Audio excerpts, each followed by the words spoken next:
안녕하십니까. 오늘은 증권사 직원 말을 믿고 돈을 맡겼는데 손실이 발생했다면 어떻게 해야 되는가에 관한 이야기 하겠습니다. 증권사 직원의 1인 매매, 만약 이 1인 매매에서 손실이 발생했다면 불법행위 책임이 성립하는가, 그리고 성립한다면 그 요건은 어떻게 되는가에 관해서 이야기하겠습니다. 우리 대법원 판례 통해서 이야기 진행해 보겠습니다. 우선 주인공 2명, 원고와 피고가 있겠습니다. 우리 B씨, 피고는 바로 증권사 직원입니다. 그리고 원고는 그 고객입니다. 자, 사실관계는 어떻게 되냐면 증권사 직원인 B가 원고에게 자신에게 1인 매매를 맡겨라, 날 믿고 한번 돈 맡겨봐라, 수익을 내주겠다라고 이야기를 하셨던 겁니다. 그래서 매월 1.5%의 이익을 보장해주겠다고 했습니다.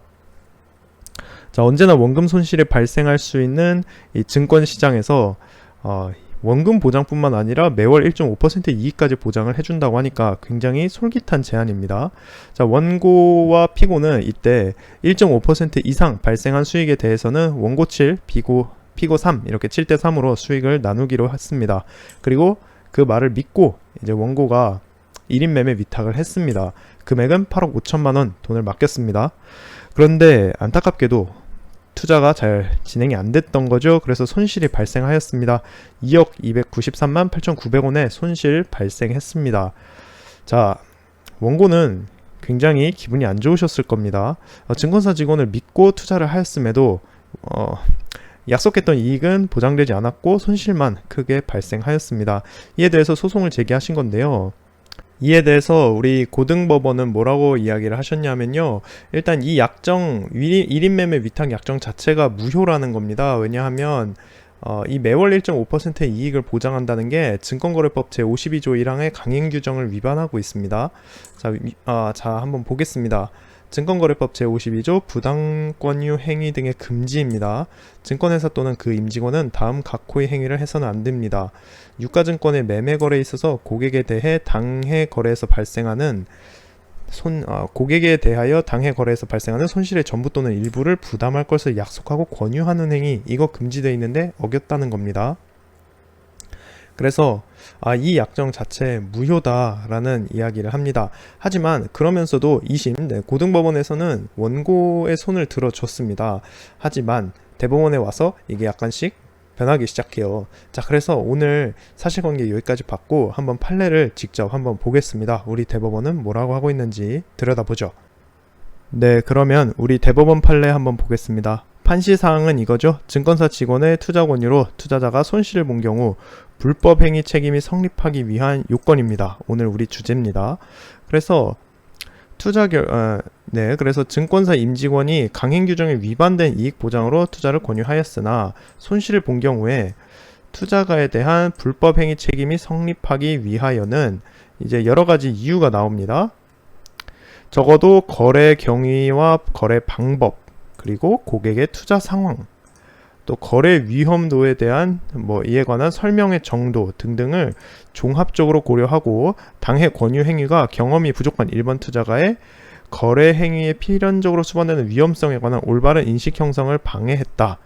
또는 고객의 투자 상황에 비추어서 과대한 위험성을 수반하는 거래를 적극적으로 권유한 경우 이에 해당하여야만 보호 의무를 저버린 것으로 판단을 할 것이고 위법성을 띈 행위로 평가할 수 있다라는 말씀을 하고 계십니다. 그래서 이게 지금 말씀하시는 성립하기 위한 요건에 해당하겠고요. 과연 이번 상황을 이번 상황에서 얼마나 해당된다고 보시는지 한번 읽어보겠습니다. 자, 먼저 상고 이유를 판단합니다. 자, 여기까지는 우리가 아까 사실관계를 통해서 읽어봤던 내용이고요. 네, 그리고 여기서부터가 좀 중요한데요. 이 규정, 증권거래법 제52조 제1호 여기서 아까 읽어봤었죠. 증권사 임직원이 손실의 전부 또는 일부를 부담할 것을 약속하고 매매 거래를 행위하는 거 금지하고 있습니다. 그래서 공정한 증권거래 질서 확보를 위해서 제정된 강행 법규다라고 말씀을 하십니다. 자, 그렇기 때문에 이 이익분배 약정, 위탁 매매, 1인 매매 그리고 이익분배 약정은 강행 법규에 위반되어 무효라는 겁니다. 그렇기 때문에 원고의 주된 청구는 이유 없다. 하지만 하지만 여기서부터가 좀 중요한데요. 증권회사의 영업부장의 직책이 있어서 많은 말씀을 하시지만 중요한 건 증권회사의 영업부장 위치에 있었기 때문에 일반 고객보다 더 잘 알고 있다고 여겨질 수밖에 없다라는 겁니다. 이런 피고가 증권거래법의 규정에 위배하여서 고객인 원고에게 수익보장과 이익금 분배 약정을 체결한 것이라면 이는 이 불법 정도가 다르다라는 거죠. 그래서 원고의 불법보다는 피고의 불법이 훨씬 커서 원고에 대한 불법 행위를 구성할 수밖에 없다, 이렇게 판시하였습니다. 거기에 더해서 이제 덧붙여서 이제 여기 여러 가지 이야기가 나오는데요. 일단 원고의 경우 이 사건 이전에도 이미 여러 가지 주식 투자를 하고 계셨다는 겁니다. 이 주식 투자하신 내역이 여러 가지 나왔는데요. 그래서 여러 가지 증권 거래를 해온 바가 있다는 얘기입니다, 원고가. 그리고 이 상황에서 피고와 위와 같은 약정을 체결하고 증권거래를 맡기고 수시로 증권거래 상황을 보고받은 사실 등이 있었다고 합니다. 그러니까 피고 혼자서 마음대로 한 것이 아니라 매번 자신이 어떤 종목을 구매하고 어디에 투자하고 있고 계좌 상황은 어떠한지 계속 보고를 했다는 얘기죠. 자, 그럼에도 지금 이 사안의 경우 8억 5천만 원을 1인 매매 약정하지 않았습니까? 이 경우에는 원고가 그동안 조금씩 투자했던 돈에 비해서 상당히 큰 금액이라는 겁니다. 큰 금액일 뿐만 아니라 원고가 피고와 이 매달 이익을 보장해준다는 약정을 체결하지 않았습니까? 이 약정을 체결하지 아니하였다면은 조금씩 투자할 것이 분명했다라는 겁니다. 하지만 그 이익 보장을 해준다고 약속을 했기 때문에 원고가 더 많은 금액의 증권 거래를 피고에게 위임하였다, 뭐 그렇게 보겠다는 사실입니다. 네, 그렇기 때문에 원고가 증권회사 직원인 피고보다 전문 증권거래소에서 더 자세히 아는 투기꾼으로서 피고를 이용해서 위법한 약정을 체결했다, 그렇게 유인했다고 보기는 어렵다라는 사실입니다. 그렇기 때문에 원고의 불법보다 피고의 불법이 오히려 크다, 이렇게 인정하는데 전혀 장애가 없다, 그렇게 이야기를 합니다. 자, 여기서부터 대법원 판사님께서 이제 고등법원의 판시가 좀 이상하다라는 말씀을 하십니다. 자, 그러나 원심이 그 판시와 같은 이유로 피고의 불법행위 책임을 인정하는 것은 수긍하기가 어렵다라고 이야기를 하십니다. 왜 수긍하기 어려울까? 지금부터 보겠습니다. 자, 무릇 증권거래라는 건 본래적으로 여러 불확정 요소에 의한 위험성을 동반할 수밖에 없는 것이라는 겁니다. 그렇기 때문에 투자가로서도 일정한 범위 내에서는 자신의 투자로 인해 발생할지 모르는 손실을 스스로 부담함이 당연하다라는 겁니다. 그러니까 투자자 입장에서도 원금 손실할 걸 각오를 하고 해야 한다라는 사실입니다. 자, 물론 이 상황의 경우에는 이익 보장을 해줬죠. 이익 보장을 했기 때문에 투자를 이익 보장 투자 있었다라는 사실입니다. 강행 규정에 심지어 위반된 거였죠. 자, 그러나 이런 경우에서 투자가에 대한 불법행위 책임이 성립하기 위해서는 이익보장 여부에 대한 적극적 기망행위의 존재까지 요구하는 것은 아니라 하더라도 적어도 거래 경위와 거래 방법, 고객의 투자 상황, 거래 위험도 등등 설명의 정도 등등 종합적으로 고려를 해야 한다라는 사실입니다. 그리고 권유 행위가 경험이 부족한 일반 투자가에게 거래 행위에 필연적으로 수반될 위험성에 대한 올바른 인식 형성 방해 또는 고객의 투자 상황에 비추어서 과대한 위험성을 수반하는 거래를 적극적으로 권유한 행위에 해당하여서 고객에 대한 보호 의무를 저버려 위법성을 띤 행위인 것으로 평가될 때 이때만 불법행위 책임이 성립할 수 있다라는 말씀을 하고 계십니다. 여기서 말씀하신 예시들을 제가 보건데 이런 얘기 있지 않습니까? 고객의 투자 상황에 비추어서 과대한 위험성을 수반하는 거래를 적극적으로 권유한 경우 이런 건 예컨대 평생을 은행 적금만 드신 위험성이라고는 전혀 모르시는 이제 고령의 할아버지한테 이제 증권사 직원이 좀 적극적으로 위험한 상품을 마치 안전한 것 같이 권유를 하신 경우, 이래서 투자를 했는데 원금 손실이 발생하신 경우, 이런 경우가 아마 여기에 해당되실 수 있을 것 같습니다. 그쵸. 또 경험이 부족한 일반 투자가에게 이거 괜찮습니다, 원금 보장해드립니다, 이런 식으로 적극적으로 권유를 한 경우, 이럴 때 고객에 대한 보호 의무를 저버렸다, 이렇게 볼 수 있을 것 같습니다. 제 생각입니다, 이거는. 자, 그런데 이제 대법원 판사님의 의견이 여기서부터 나오는데요. 원심이 위에서 들고 있는 사유들만으로는 요건을 충족한 것으로 보기는 어렵다라고 말씀하십니다. 요건을 충족한 게 아닌 것 같다는 겁니다. 예컨대 이 상황을 둘러싼 재반 정황을 한번 살펴보자고 말씀을 하시는 겁니다. 일단 보면은 원고로서도 증권 투자를 꽤 해오면서 상당한 정도의 지식과 경험을 축적한 것으로 보인다라는 겁니다. 이 근거가 어디 있냐면요. 자, 이 사건 거래 이전인 1988년 당시에도 당시 한흥증권에 근무하던 피고를 통하여 처명의로 증권거래를 계속 해왔다는 겁니다. 그래서 이 피고와의 증권거래가 이번이 처음이 아니다라는 이야기죠. 그리고 피고가 땡땡증권으로 직장을 옮기니까 다시 땡땡증권의 장모명의로 구자를 개설해서 이 사건 거래에 이르게 된 것일 뿐이다라는 겁니다. 그래서 증권거래 계속 하고 있었고, 무엇보다 피고의 적극적인 권유가 있어서 이 사건 증권거래를 한 것으로 보기에는 좀 어렵다라는 말씀을 하시는 겁니다. 그리고 이 사건에 있어서도 이제 여러 가지 모든 그 매매에 대해서 포괄적으로 피고한테 위임을 하기는 했지만, 그러나 여기 보시면 땡땡증권으로부터 잔고 현황 거래 내역을 공식적으로 통지받았다는 겁니다.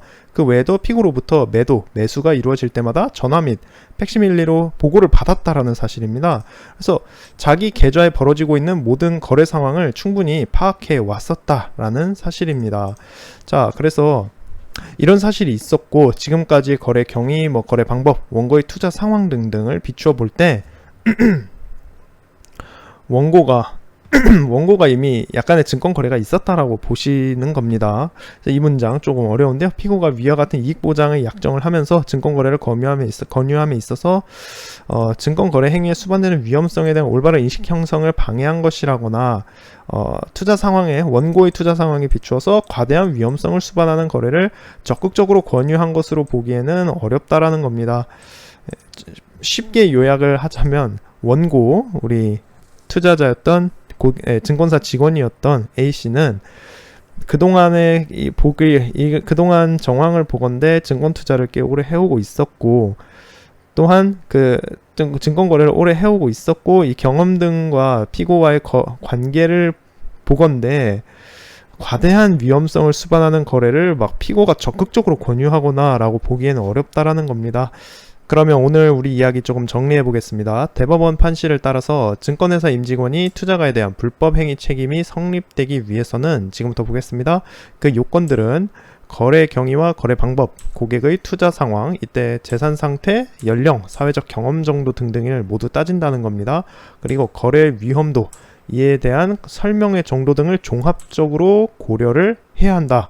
그리고 그 다음에 당해 권유 행위가 경험이 부족한 일반 투자가에게 거래할 때, 증권 거래할 때, 투자 거래할 때 필연적으로 수반되는 위험성에 관한 올바른 인식 형성을 방해하거나 또는 그 고객의 투자 상황, 이에 비추어서 과대한 위험성을 수반하는 거래를 적극적으로 권유한 경우, 이에 해당하여서 고객에 대한 보호 의무를 저버려 위법성을 띤 행위인 것으로 평가될 수 있어야만 한다는 겁니다. 그래서 굉장히 까다롭게 따지고 있었고, 이번 거래처럼 이미 증권거래를 여러 번 했던 고객의 경우 보호할 수가 없다라는 겁니다. 이미 잘 알고 있는 사람이 아니냐라고 대법원에서 말씀하고 계십니다. 그렇게 오늘 판례 이야기 끝내보겠습니다. 오늘 이야기는 참 저도 주식 투자하는 사람으로서 원고의 마음을 충분히 공감할 수 있습니다. 저는 사실 그 전까지는 그렇게 큰 금액으로 투자를 하시지 않았거든요. 하지만 여러 번 거래도 해봤었고, 또 매월 이익을 보장해주지 않았습니까? 그래서 굉장히 이번만큼은 좀 안전하겠다. 그래서 과거와는 달리 조금 큰 금액을 위탁매매 하셨는데, 1인 매매를 하셨는데, 결국에는 이렇게 손실이 발생했고, 소송을 제기했음에도 결국에는 바라는 바를 모두 이루지는 못하셨습니다. 하지만 증권사 입장도 저는 충분히 이해를 합니다. 일단 임직원이 강행 규정에 위반된 이익 보장으로 투자를 권유한 것은 맞지만, 이것이 이제 불법 행위 자체가 성립하기에는 조금 그렇다라는 거죠. 증권사 입장에서도. 왜냐하면 완전히 모르는, 투자를 단 한 번도 해본 적 없는 그런 고령의 평생 거의 한 60년 넘게 안전투자만을 예금만 하신 분께 막 갑자기 이런 상품을 제공해 드린 게 아니지 않습니까? 그래서 증권 거래를 이미 충분히 해왔던 사람이고 원금 손실이 있다는 거 충분히 그 위험성 인지하고 있는 사람을 상대로 이렇게 영업을 했었다라는 사실 뭐 증권사 입장에서도 분명히 주장할 수 있을 거라고 생각합니다. 그래서 대법원 역시나 이런 상황을 봤을 때 고객에 대한 보호 의무를 저버린 것으로 보기에는 조금 어렵다라고 판시를 하셨습니다. 자, 그렇게 오늘 이야기 간단히 마무리해 보겠습니다.